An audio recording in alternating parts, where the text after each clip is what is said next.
Mi prometida me engañó con mi hermano menor en nuestra cama 3 semanas antes de la boda. Cancelé todo y corté contacto. Pero cuando apareció 3 años después con la hija que mi hermano abandonó, suplicando ayuda, lo que hice los dejó a todos sin palabras. Tengo 34 años, soy abogado corporativo, y hace 3 años mi vida se fue al carajo de una forma que todavía me cuesta procesar.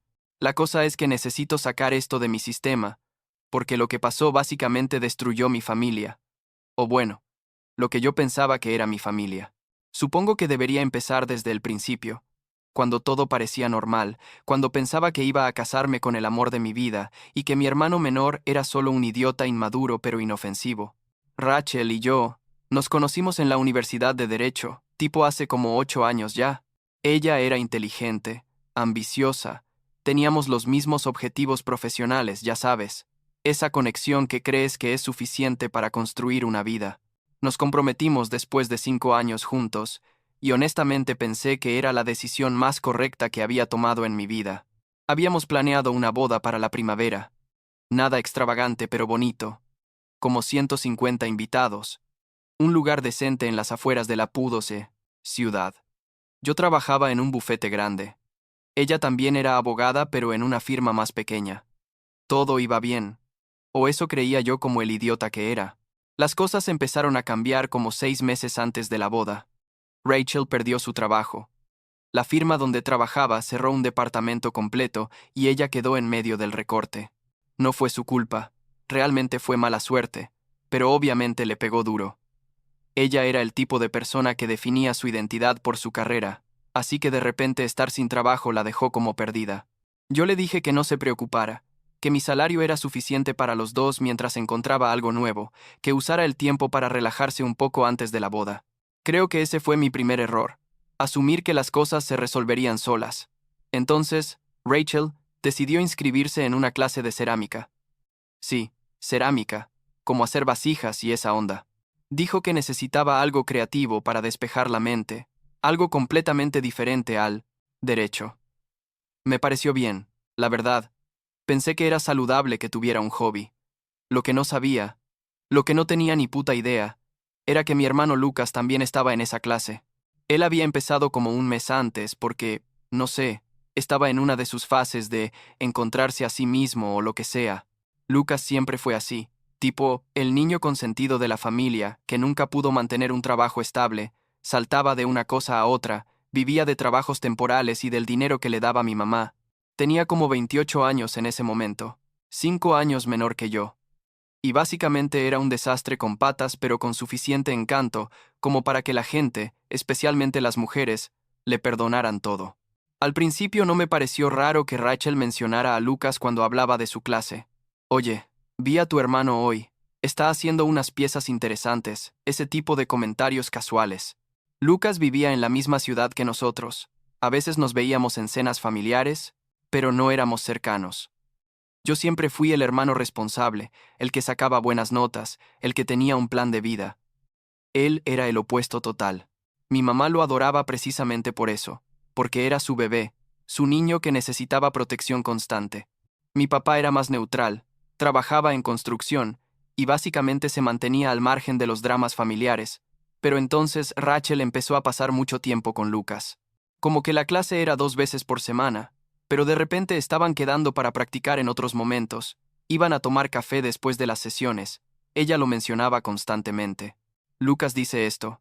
Lucas piensa aquello. Lucas me ayudó con mi proyecto. Empecé a sentirme incómodo, no voy a mentir.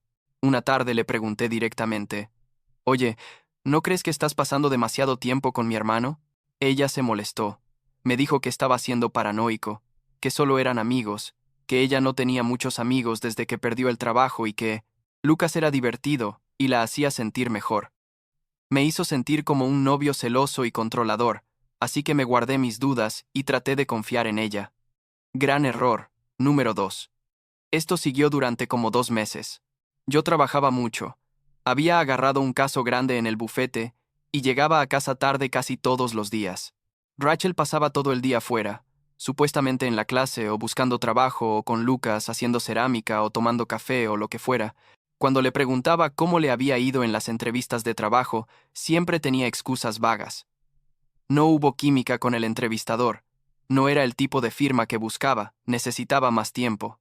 Mirando hacia atrás, todas las señales estaban ahí, pero yo estaba tan metido en mi trabajo y en los preparativos de la boda que no las vi o no quise verlas. Todo explotó un martes por la tarde, como 3 semanas antes de la boda. Yo tenía un viaje de negocios planeado para toda la semana. Iba a estar fuera presentando un caso en otra ciudad. Me fui el lunes temprano, pero resulta que el caso se resolvió más rápido de lo esperado y volví el martes por la tarde, tipo como 4 de la tarde. No le avisé a Rachel que regresaba temprano. Pensé en sorprenderla, tal vez llevarle flores, hacer algo lindo porque habíamos estado un poco distantes por todo el estrés de la boda. Llegué a nuestra casa, abrí la puerta con mi llave y todo estaba en silencio. Dejé mi maleta en la entrada y escuché ruidos que venían del piso de arriba, de nuestra habitación. Ya sabes a dónde va esto, ¿verdad? Subí las escaleras y cuando abrí la puerta de la recámara, ahí estaban Rachel y Lucas, en mi cama. En la cama que yo compartía con mi prometida, con la mujer con la que me iba a casar en menos de un mes. Mi hermano, mi puto hermano menor, estaba teniendo sexo con mi futura esposa en mi propia casa. No recuerdo mucho de los siguientes minutos. Es como si mi cerebro hubiera cortado circuito. Lo que sí, recuerdo es que me lancé sobre Lucas y le di un puñetazo en la cara antes de que pudiera ni siquiera levantarse de la cama. Rachel estaba gritando, tratando de cubrirse, diciendo espera, espera, puedo explicarlo. Lucas también estaba gritando algo, pero yo solo quería matarlo, literalmente matarlo. Le di como 3 o 4 golpes más antes de que él lograra empujarme. Tenía sangre en la nariz y la boca, y me miraba con una expresión que nunca voy a olvidar, tipo entre miedo y culpa, pero también algo más. No sé, ¿desafío? Les grité que salieran de mi casa. Rachel intentó acercarse a mí. Estaba llorando, diciendo Connor, por favor, tenemos que hablar. Esto no es lo que parece. ¿No es lo que parece? ¿En serio? Los acababa de encontrar literalmente cogiendo en mi cama y me decía que no era lo que parecía. Le dije que tenía 10 minutos para juntar sus cosas y largarse.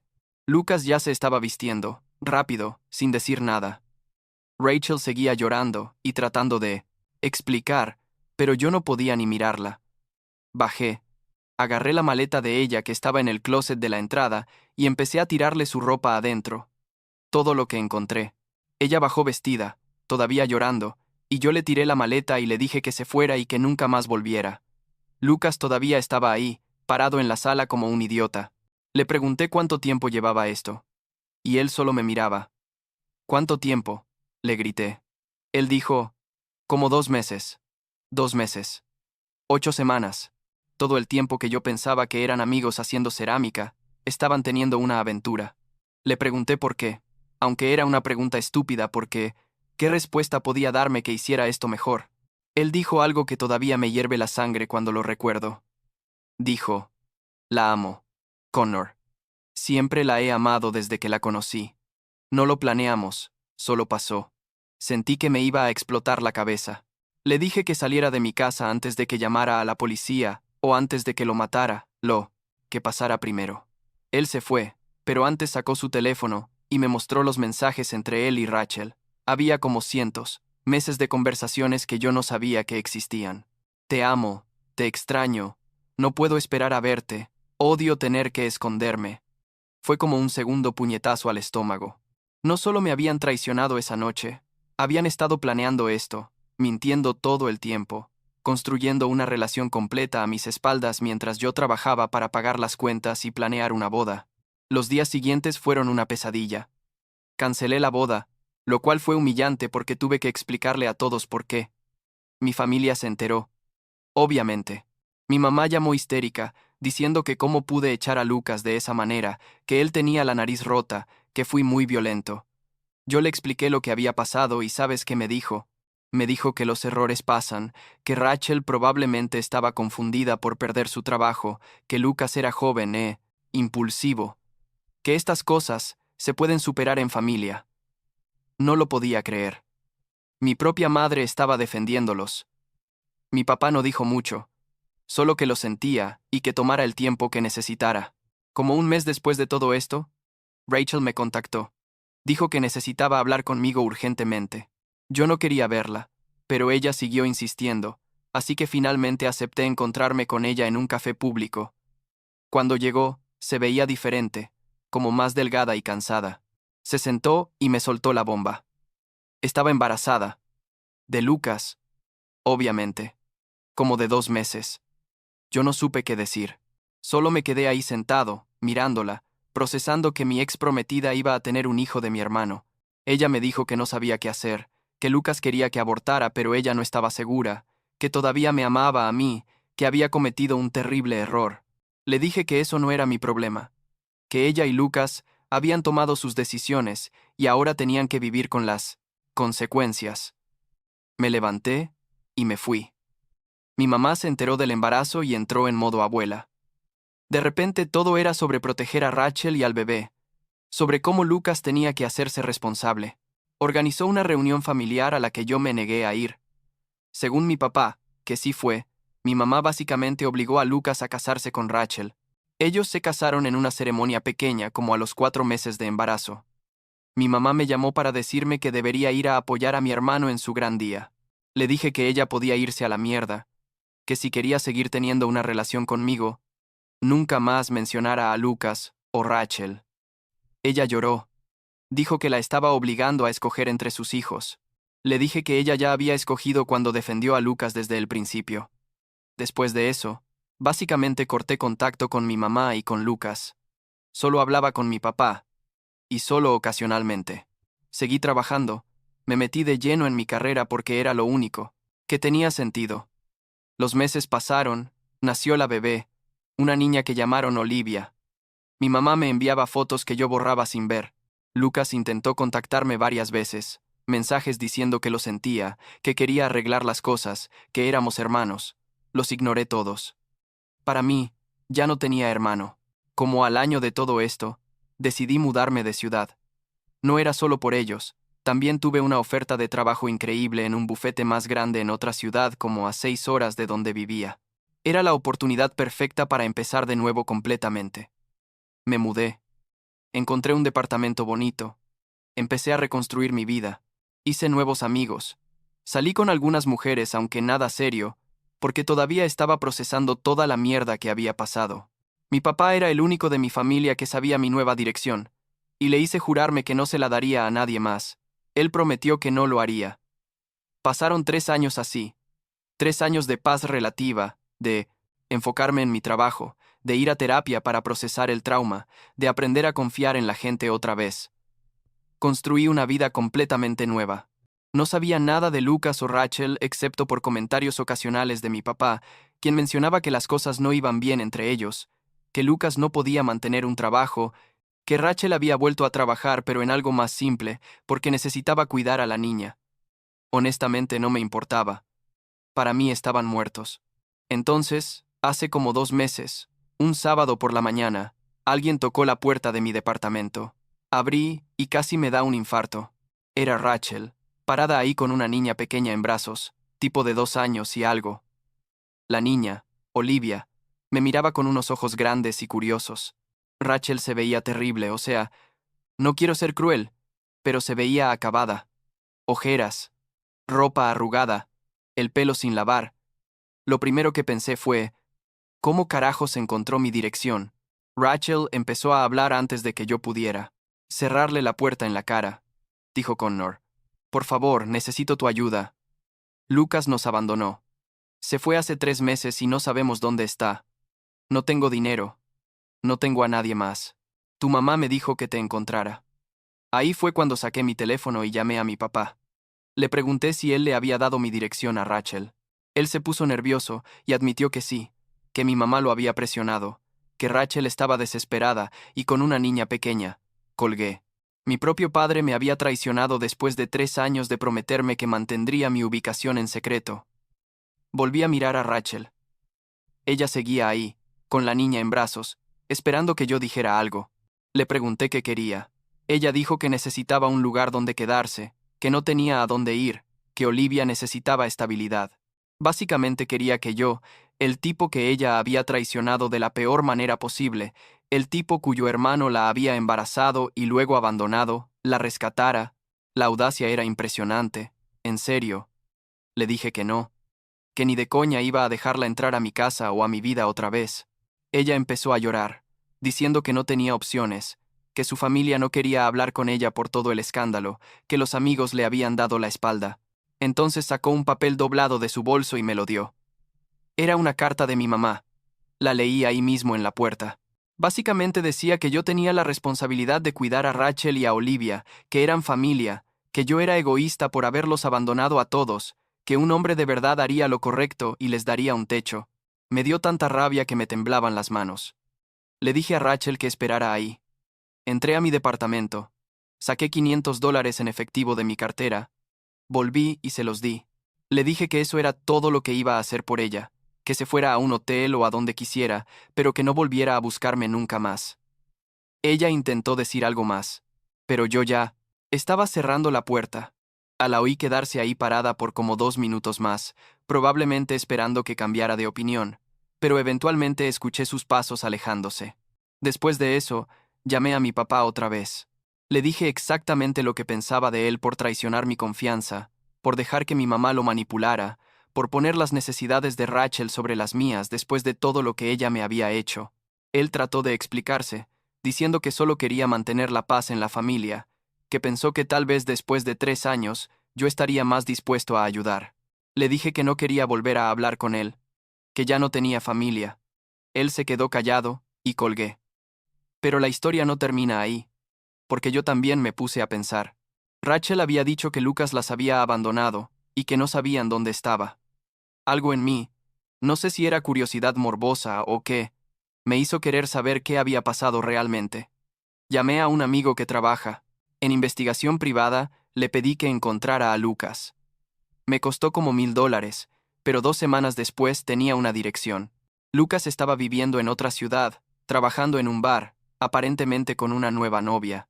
Había literalmente dejado a Rachel y a su hija, y empezado una vida nueva, igual que yo, pero por razones completamente diferentes. No sé qué me pasó por la cabeza, pero decidí que Rachel merecía saber dónde estaba él, no porque me importara ella o porque quisiera ayudarla, sino porque pensé que Lucas no debería salirse con la suya tan fácilmente. Le envié un mensaje a Rachel con la dirección de Lucas y un consejo simple. Preséntale una demanda de divorcio y exige manutención para Olivia. También le transferí otros $2000, suficiente para que contratara un abogado decente. Le dejé muy claro en el mensaje que esto era lo último que haría, que después de esto no quería saber nunca más de ella, de Lucas, de Olivia, de mi mamá o de mi papá. Rachel me respondió agradeciéndome, diciendo que nunca olvidaría esto, que algún día me compensaría. Le respondí una última vez diciéndole que no me buscara más, que cambiara mi número de sus contactos, que para efectos prácticos yo había muerto. Le dije que usara el dinero para arreglar su vida y la de su hija, que demandara a Lucas por todo lo que pudiera, pero que me dejara en paz. Ella solo respondió con un ok. Bloqueé su número. Bloqueé el de mi mamá, el de mi papá, el de Lucas. Cambié mis redes sociales a privado y borré a cualquier familiar que todavía tuviera agregado. Básicamente hice un corte limpio y total de todo lo que quedaba de mi familia original. Suena drástico, y tal vez lo es, pero después de 3 años de reconstruir mi vida solo para que me volvieran a buscar cuando me necesitaban, decidí que ya era suficiente. Han pasado como 2 meses desde entonces. No he sabido nada más de Rachel, no sé si encontró a Lucas, no sé cómo está Olivia, y honestamente no quiero saber. A veces me siento culpable por esa niña, porque ella no pidió nacer en medio de todo este desastre, pero luego recuerdo que no es mi responsabilidad. Yo no la embaracé, yo no la abandoné, yo no creé esta situación. Lucas y Rachel tomaron sus decisiones, y ahora tienen que vivir con ellas. Mi vida ahora es tranquila. Trabajo, salgo con amigos, voy al gimnasio, estoy saliendo con alguien de forma casual que sabe toda mi historia y no me juzga por ella. Algunas noches pienso en cómo hubiera sido mi vida si Rachel nunca hubiera tomado esa clase de cerámica, si Lucas hubiera sido un hermano decente, si mi mamá no hubiera sido tan ciega con su hijo favorito. Pero esos pensamientos no llevan a ningún lado productivo. La verdad es que aprendí que la sangre no hace a la familia, que a veces las personas que más te deberían proteger son las que más te lastiman, y que está bien cortar lazos completamente cuando alguien cruza ciertas líneas. No me arrepiento de haberle dado ese último dinero a Rachel, creo que lo hice más por cerrar ese capítulo que por ayudarla realmente. Y definitivamente no me arrepiento de cortar contacto con todos ellos. Supongo que la parte más difícil es aceptar que mi familia original ya no existe, que no voy a tener esas cenas navideñas tradicionales o reuniones familiares. Pero también me di cuenta de que puedo construir mi propia familia con las personas que elijo, con gente que me respeta y no me traiciona. Todavía estoy en ese proceso, y algunos días son más difíciles que otros, pero al menos ahora tengo paz. Y después de todo lo que pasó, la paz vale más que cualquier obligación familiar forzada.